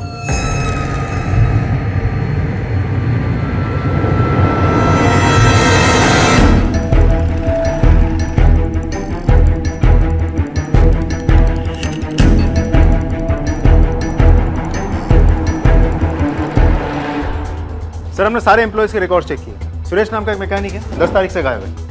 लेकिन ये हादसा तो 12 तारीख का है ना? यस सर, हमने दुकान में जाकर भी पूछताछ की, वो वहाँ भी नहीं आया, फोन भी स्विच ऑफ। और क्या इन्फॉर्मेशन मिली? सर, इस सुरेश केशव जी के दुकान में पहले भी घपला किया, लेकिन केशव जी ने उसे कभी नौकरी से नहीं निकाला। ये रहम की वजह? सर, दुकान में जाकर पूछताछ की, लेकिन कुछ पता नहीं चला। केशव जी से पूछताछ करके पता करना होगा। केशव से कुछ मत कहना, सुरेश को ढूंढो, उसके घर पर नजर रखो, जैसे ही सुरेश मिलता है उसको तोड़ो। बाद में हम केशव से बात करेंगे। सर, पहले भी केशव की दुकान से पार्ट्स निकाल के बेचे हैं, लेकिन केशव ने तेरी कंप्लेन नहीं की, तुझे हमेशा माफ किया। इतनी मेहरबान क्यों है वो तेरे पर? बोल! केशव जी बहुत अच्छे इंसान हैं, उनके बहुत उपकार है मुझ पर। उन्होंने मुझे सुधरने का मौका दिया, लेकिन मैं ही कुत्ते की दुम था साहब, कभी सुधरा नहीं। आप बताएंगे कि सुरेश पे इतनी मेहरबानी की वजह क्या है? गलती किससे नहीं होती सर? अगर मैं उसे सजा दिया होता तो क्या सुधर जाता? इसलिए सर। कहीं ऐसा तो नहीं उससे एक बड़ी गलती करवाने के लिए उस पर मेहरबानी कर रहे हैं? नहीं सर, मैं तो बस इतना ही चाहता था कि सुरेश की गलती की सजा उसके घर वाले ना भुगते। आपके घर में बहुत सारी प्रॉब्लम चल रही है, कभी आपने उसको सॉर्ट आउट करने की कोशिश की? आपको क्या लगता है हमको मालूम नहीं है? हम अच्छी तरह से जानते हैं कि कोई करीबी कातिल है, हम तो सिर्फ उसकी वजह ढूंढ रहे हैं। सर, प्रॉब्लम किस घर में नहीं होती सर? और इसी प्रॉब्लम को दूर करने के लिए आपने सुरेश से अपनी बीवी और बेटे को मरवा दिया, और यहाँ बैठ के अच्छा बनने का नाटक कर रहे हैं आप। सर, ऐसा लगता है आपको?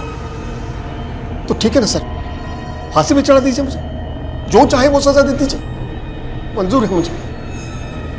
ठीक है, आप जाइए।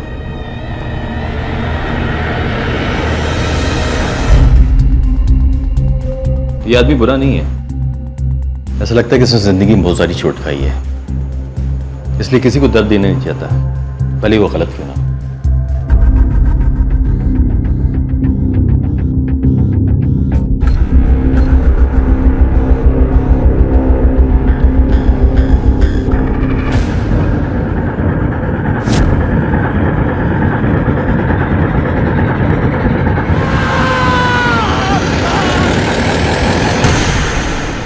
कुछ नहीं होगा भैया को, आप शांत हो जाइए। सर, तन्मय को अभी तक होश नहीं आया है। जब तन्मय पर हमला हुआ तो वहाँ खड़े लोगों ने बताया कि दीपक नाम के एक आदमी ने तन्मय पर हमला किया और वहां से भाग गया। तन्मय कहाँ है? सर, इधर। ये दीपक कौन है? आप लोग क्या जानते हैं उसके बारे में? सर, वो दीपक भैया के गैराज में काम करता था। दीपक ने आपके भाई को मारने की कोशिश की, ऐसा काम वो क्यों करेगा? क्योंकि काजल और दीपक एक दूसरे से प्यार करते थे, इसलिए। हाँ सर, दीदी अक्सर भैया के गैराज जाया करती थी। दीदी, मैं जल्दी से टिफिन दे के आती हूँ, फिर हम शॉपिंग पे चलेंगे। ठीक है? ठीक है, आप रुको, मैं जल्दी से टिफिन दे के आती हूँ।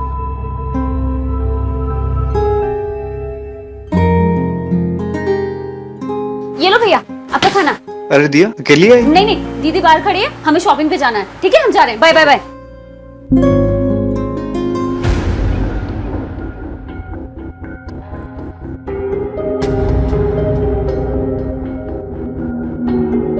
मेरे साथ चलो दीदी। क्या हुआ है? मेरे साथ चलो। लेकिन हुआ क्या है? ये सब क्या हो रहा है? क्या? उस मैकेनिक के साथ मैंने सब देखा। देखो, सच सच बोलो वरना घर जाके बता दूंगी। नहीं दिया, किसी से कुछ मत कहना। वो दीपक है, मैकेनिकल इंजीनियरिंग की पढ़ाई कर रहा है, अपना खर्चा चलाने के लिए भैया के यहाँ गैरेज में काम करता है। और तुमसे प्यार भी करता है ना? कब से चल रहा है ये सब? अब 3 महीने हो गए। अगर माँ भैया को पता चला ना तो सोचो क्या होगा। मैंने दीदी को बहुत समझाने की कोशिश की कि वो हमारी बराबरी का नहीं है, माँ भैया गुस्सा होंगे, लेकिन उसने मेरी एक भी नहीं सुनी। सिर्फ भैया को मालूम पड़ा तो उन्होंने दीपक को काम से निकाल दिया और दीदी और दीपक का रिश्ता भी तोड़वा दिया। दीदी भी इस रिश्ते से धीरे धीरे बाहर आ रही थी, फिर अचानक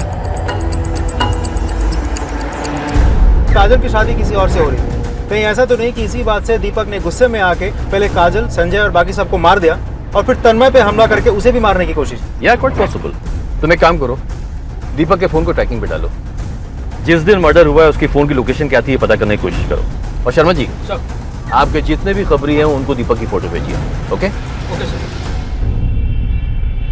जाके बोलो उसको। सर, दीपक के कॉल रिकॉर्ड के मुताबिक 12 तारीख को दीपक के सेलफोन के लोकेशन क्राइम सीन के आसपास का नहीं था। यानी कि दीपक वहां मौजूद नहीं था। अगर दीपक वहां मौजूद नहीं था तो इसका मतलब ये कि शायद उसने ये मर्डर नहीं किया। लेकिन सवाल ये उठता है कि फिर उसने तन्मय पे हमला क्यों किया? काजल तो मर चुकी है, अब उसको तन्मय को मार के क्या हासिल होने वाला है? तुम एक काम करो, पता करो कि दीपक कहाँ छुपा बैठा है, ठीक है? Okay sir.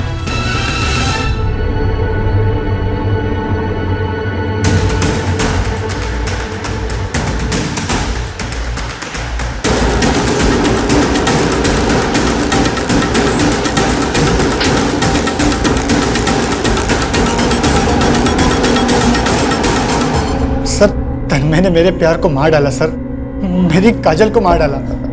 तू इतने यकीन के साथ कैसे कह सकता है? बोलो क्यों बुलाया तुमने मुझे यहाँ? पता है, लड़के वाले दहेज मांग रहे 15 लाख रुपए। भैया के पास इतने पैसे नहीं है और माँ जिद पे अड़ी है कि शादी होगी तो वही होगी। मन कर रहा है कि मैं जान दे दूं। नहीं काजल, काजल तुम मेरी बात सुनो। काजल हम लोग भाग के शादी कर लेते हैं। नहीं दीपक, मैं अपनी फैमिली की बदनामी नहीं चाहती, इसलिए कह रही हूँ हो सके तो मुझे भूल जाओ और प्लीज मुझे माफ कर देना। भले ही मेरी शादी वहां नहीं होगी पर मैं तुमसे शादी नहीं कर पाऊंगी। सर ये सच था कि तन्मय दहेज के पैसे इकट्ठे नहीं कर सकता था, इसीलिए मुझे लगा कि दहेज से बचने के लिए उसने मेरी काजल को मार दिया। सर इसीलिए मैं उसे मारना चाहता था।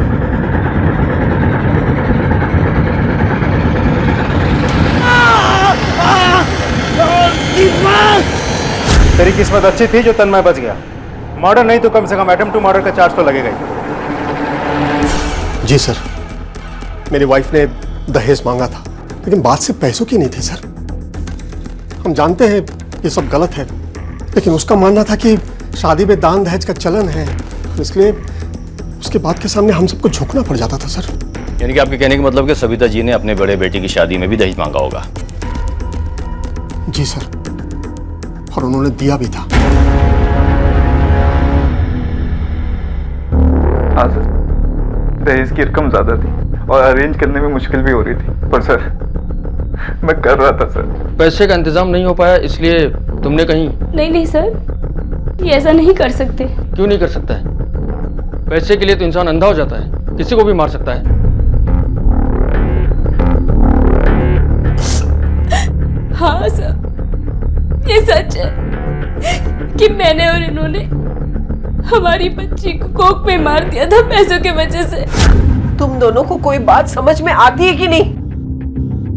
पहले से दो बहनें हैं, उनकी शादियां करनी है और वो रिश्ते को भी निभाना है। बेटियों के रिश्ते को निभाना मतलब उनको सिर्फ देना होता है। ऐसे में बेटी हो गई तो हम क्या करेंगे, ये सोचा है तुम लोगों ने? माँ जी, आपने भी तो बेटियों को जन्म दिया ना। माँ जी प्लीज। दिया है, लेकिन तब मुझे समझ नहीं थी, अब समझ आ गई है। माँ जी प्लीज मेरे साथ मत करिए माँ जी। नहीं, मुझे कुछ नहीं सुनना।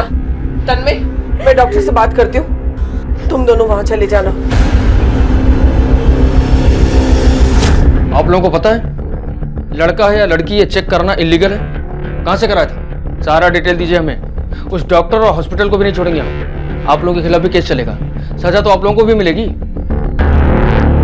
बेटियां घर की लक्ष्मी होती हैं, देवी होती हैं। न जाने कितने महान उपनाम हम अपनी बेटियों को देते हैं, लेकिन जिस परिवार में बेटियों को कोख में ही मारा जाएगा, जन्म लेने के बाद भी बोझ समझा जाएगा, क्या वो परिवार कभी खुश रह पाएगा? पुलिस के लिए कार में 4-4 हत्याएं अब भी एक बड़ा सवाल बनी हुई थी। पुलिस की शक की सुई संजय और काजल दोनों के परिवारों के बीच घूम रही थी, लेकिन अब तक ना तो कोई पुख्ता वजह सामने आई थी और ना ही कोई सबूत मिला था। पर पुलिस को ऐसा लग रहा था कि शायद उन्हें वजह मिल गई। सर गुना पुलिस को तन्मय के खिलाफ कुछ भी नहीं मिला और 12 तारीख को जब ये हादसा हुआ उस दिन भी तन्मय के मोबाइल की लोकेशन क्राइम सीन के आसपास का नहीं था। सर तन्मय की बीवी अंकिता और बहन दिया के कॉल रिकॉर्ड चेक करके भी हमें ऐसा कुछ भी नहीं मिला जिसके आधार पर हम उन पर शक कर सकें। काजल की फैमिली से कोई भी शक के दायरे में नहीं आ रहा है, तो फिर क्या संजय की फैमिली से? सर राकेश और सीमा के पड़ोसियों से पूछताछ में एक चौंकाने वाली बात सामने आई है। क्या? सर राकेश कभी अपने माँ बाप के घर नहीं जाता था क्योंकि वो अलग रहता था, लेकिन उसका भाई संजय अक्सर राकेश के घर आता था, वो भी तब जब राकेश घर पे न हो।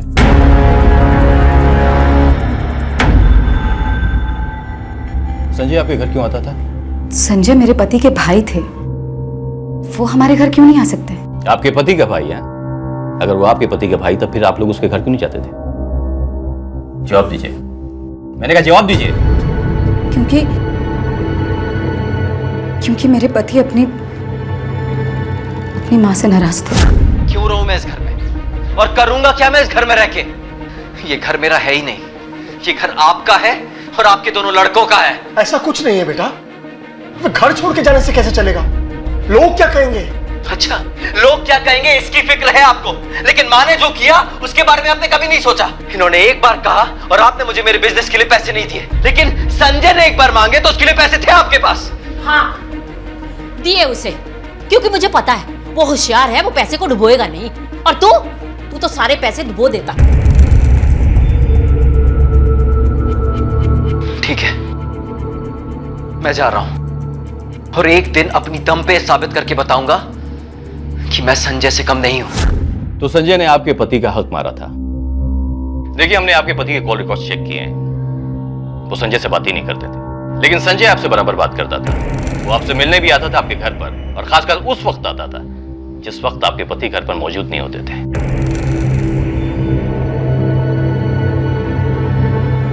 सर, बिजनेस शुरू करने के लिए पैसों की जरूरत होती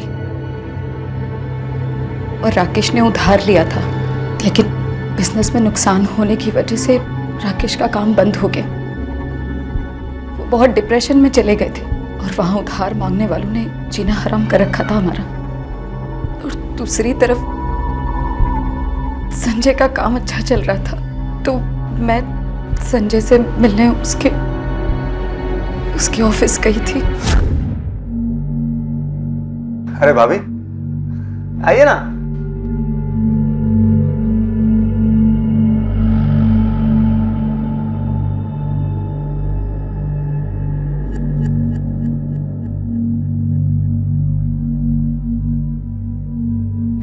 ये लीजिए, पानी पीजिए। कहिए भाभी। संजय, आपके भैया को बिजनेस में बहुत नुकसान हुआ है, हमें पैसों की जरूरत थी। अगर आप मदद कर देते तो। हाँ, क्यों नहीं भाभी, एब्सोल्युटली। लेकिन भाभी, बात यह है कि मैंने ये जो पूरा बिजनेस सेटअप किया है ना, वो अपने पैसे कमाने के लिए शुरू किया है। ये जो आप पानी पी रही है ना, इस पानी के भी पैसे लगते हैं यहाँ पर, और आपको पैसों की ही जरूरत है भैया का बिजनेस सेटअप जो करना है। लेकिन भाभी, यहाँ पर कुछ भी फ्री में नहीं मिलता है। आप समझ रही ना मैं क्या कह रहा हूं? क्या हुआ? आप मेरी बात को ध्यान से समझने की कोशिश कीजिए। हाँ,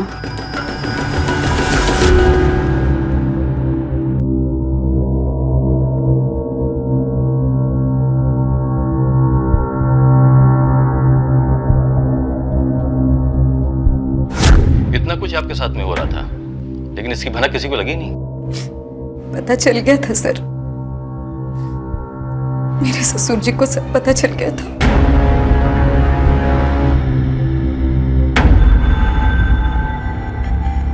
हाँ सर, मैं जानता था संजय क्या कर रहा है। भाभी, मैंने आपको पैसे दिए हैं, ये आपके नखरे वखरे और बहाने नहीं चलेंगे, ठीक है ना? संजय, तुम प्लीज बताया करो। ठीक है, तो आप आ जाना होटल में, और अगर आप नहीं आई ना तो मैं कल वापस यहाँ पे आ जाऊंगा। संजय प्लीज ऐसा मत करो। पापा, संजय, तू ये ठीक नहीं कर रहा है। अरे क्या ठीक नहीं कर रहा हूँ पापा? भाभी से मिलने आया था मैं, घर पे मिलता हूँ।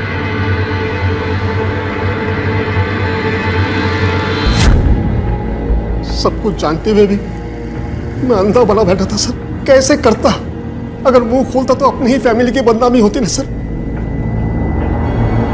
ये सही है कि परिवार को जोड़कर रखने के लिए इंसान को कई बार छोटी छोटी बातों को अनदेखा कर देना चाहिए, लेकिन यहां जो हो रहा था वो बहुत गलत था, अपराध था। लेकिन अब पुलिस संभावनाएं तलाश रही थी कि एक कार में 4 लोगों की एक साथ हुई हत्या क्यों की गई थी और किसने की थी।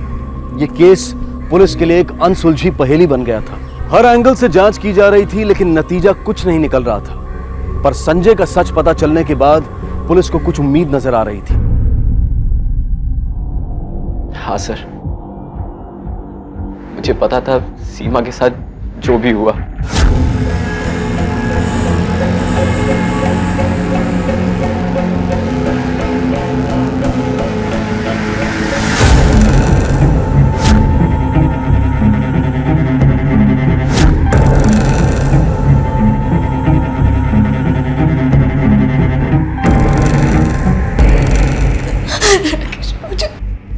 राकेश, मुझे माफ कर दो। मेरे पास और कोई ऑप्शन नहीं था। और इसका कसूरवार मैं ही हूँ। ना मैं पैसे उधार लेता, ना मेरा बिजनेस ठप होता, और ना सीमा को उस कमीने संजय के पास मदद के लिए जाना पड़ता। और इसलिए तूने उसे मरवा दिया? नहीं सर, मैंने उसको नहीं मारा सर। सर मोटिव तो सबके पास है, लेकिन क्राइम के वक्त कोई भी वहां मौजूद नहीं था। तुषार, अब तक की इन्वेस्टिगेशन में हमें यह समझ में आ रहा है कि गाड़ी के साथ छेड़छाड़ रेस्टोरेंट पर नहीं की गई थी। बॉटल काजल ने ली, वो भी सील्ड गाड़ी में रखा। उसके बाद रेस्टोरेंट वालों ने किसी को भी गाड़ी के पास नहीं देखा। मेरी समझ में एक बात नहीं आ रही कि जब वो चारों आकर गाड़ी में बैठ गए, फिर किसने पानी के अंदर वो जहरीली दवा मिलाई? सर कहीं काजल नहीं है सब कुछ?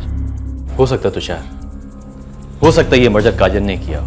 लेकिन अगर ये प्लान काजल का है तो खुद क्यों मरेगी? हो सकता है तुषार, काजल ने जो जाल बुना तो खुद उसमें जाके फंस गई। नहीं सर, मुझे लगता है कोई तो है जो काजल की मदद कर रहा था, क्योंकि काजल के पास गाड़ियों के बारे में इतनी जानकारी कहां से आएगी? उसका बॉयफ्रेंड, वो मैकेनिक, क्या नाम है उसका? दीपक। दीपक, ये काम उसने किया है। सर मैंने सच में कुछ नहीं किया है, मेरा विश्वास कीजिए। काजल मुझसे मिलने के लिए किसी भी बहाने से गैरेज आती थी सर। तुम यहाँ? अरे मेरे भैया का गैरेज है, जब मन करेगा तब आऊंगी, जब मन करेगा तब जाऊंगी। हाँ हाँ, तुम्हारे भाई का गैरेज है, लेकिन तुम्हारे भाई ने अगर मुझे तुम्हारे साथ यहाँ देख लिया ना तो मेरी नौकरी चली जाएगी।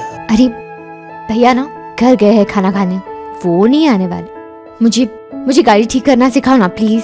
तुम गाड़ी बनाना सीखोगी? ये तुम्हारा काम थोड़ी है। प्लीज। सर काजल ने मुझसे करीबी बढ़ाने के लिए धीरे धीरे कार के बारे में सीखना शुरू किया।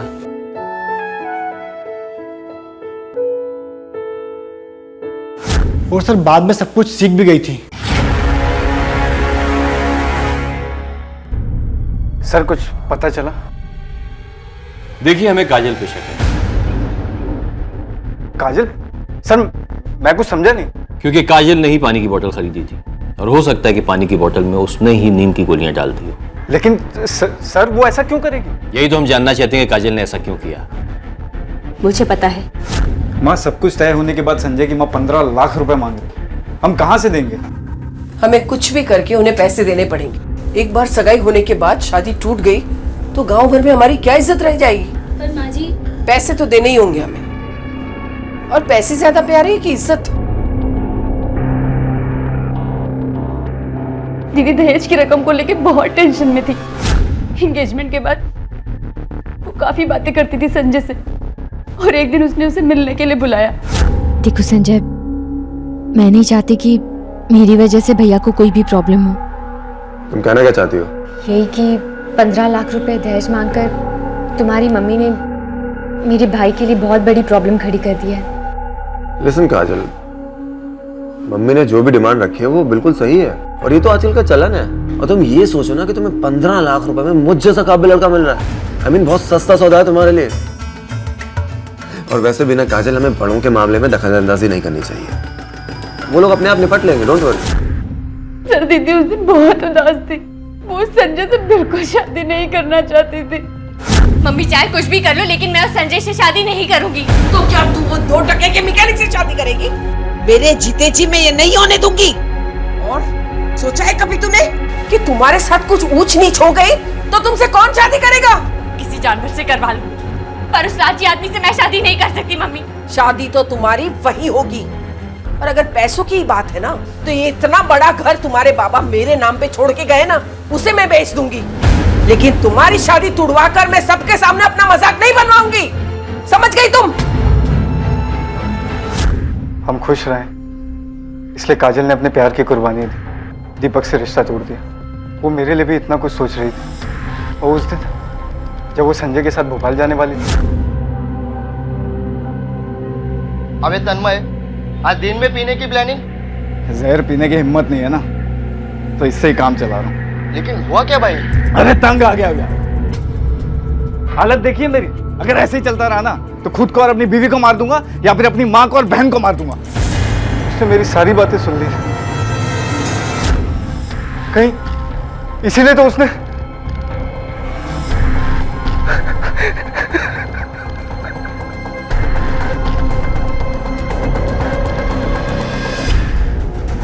सर, काजल को गाड़ियों की पूरी जानकारी थी और पानी भी काजल ने लिया और गाड़ी में ले जाकर रखा। लेकिन इससे ये कैसे साबित होता है कि मर्डर काजल ने किया है? साबित ये तब होगा जब हमें यह सबूत मिलेगा कि काजल ने स्लीपिंग पिल्स खरीदी थी। तुम एक काम करो, गुना से लेकर भोपाल तक जितने भी मेडिकल शॉप हैं उनकी सीसीटीवी फुटेज चेक करो, उनकी बिल बुक चेक करो, पता लगाओ क्या काजल ने स्लीपिंग पिल्स खरीदी थी। Okay sir.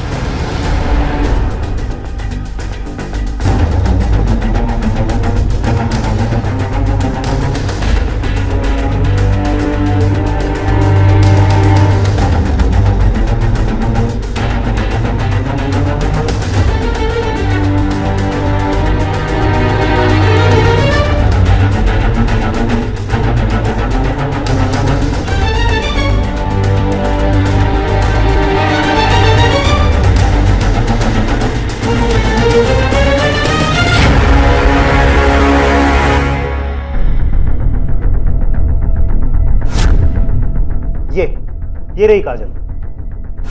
इसका मतलब इसने ही दवाइयां खरीदी? मतलब सबको मारकर खुद भी मर गई? काजल ये सब क्यों?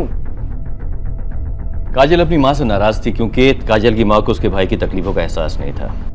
संजय और उसकी मां से इसलिए नाराज थी क्योंकि वो दोनों दहेज मांग रहे थे। इसलिए किसी बहाने से उसने एक मेडिकल शॉप पे गाड़ी रोकी और वहां से ये पिल्स खरीदी। संजय, मेरे सर में थोड़ा दर्द हो रहा है, अगर आगे कहीं मेडिकल दिखे तो प्लीज रोक लेना, मैं दवाई ले लूंगी। हाँ।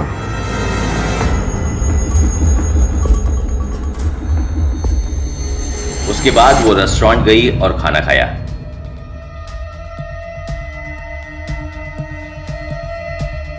वहीं रेस्टोरेंट में काजल ने पानी खरीदा और उस पानी में नींद की गोलियां मिला ली और फिर वो पानी गाड़ी में जाकर रख दिया।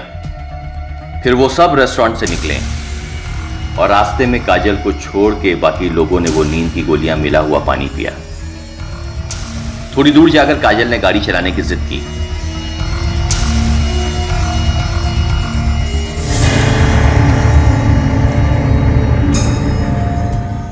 जब गाड़ी के अंदर सब सो गए तो काजल ने गाड़ी किसी सुनसान इलाके में जाके रोक दी और उसके बाद एसी का पाइप काटा और उसके वेंट को टेप कर दिया ताकि गैस आराम से गाड़ी के अंदर जा सके। उसके बाद काजल ने वापस गाड़ी में बैठ के वो पानी पिया और नींद में गाड़ी तब तक चलाती रही जब तक वो बेहोश ना हो गई और इसलिए गाड़ी का एक्सीडेंट हो गया और गाड़ी के अंदर कार्बन मोनोऑक्साइड की वजह से सबकी मौत हो गई। काजल ने जो कुछ भी किया बिल्कुल गलत किया।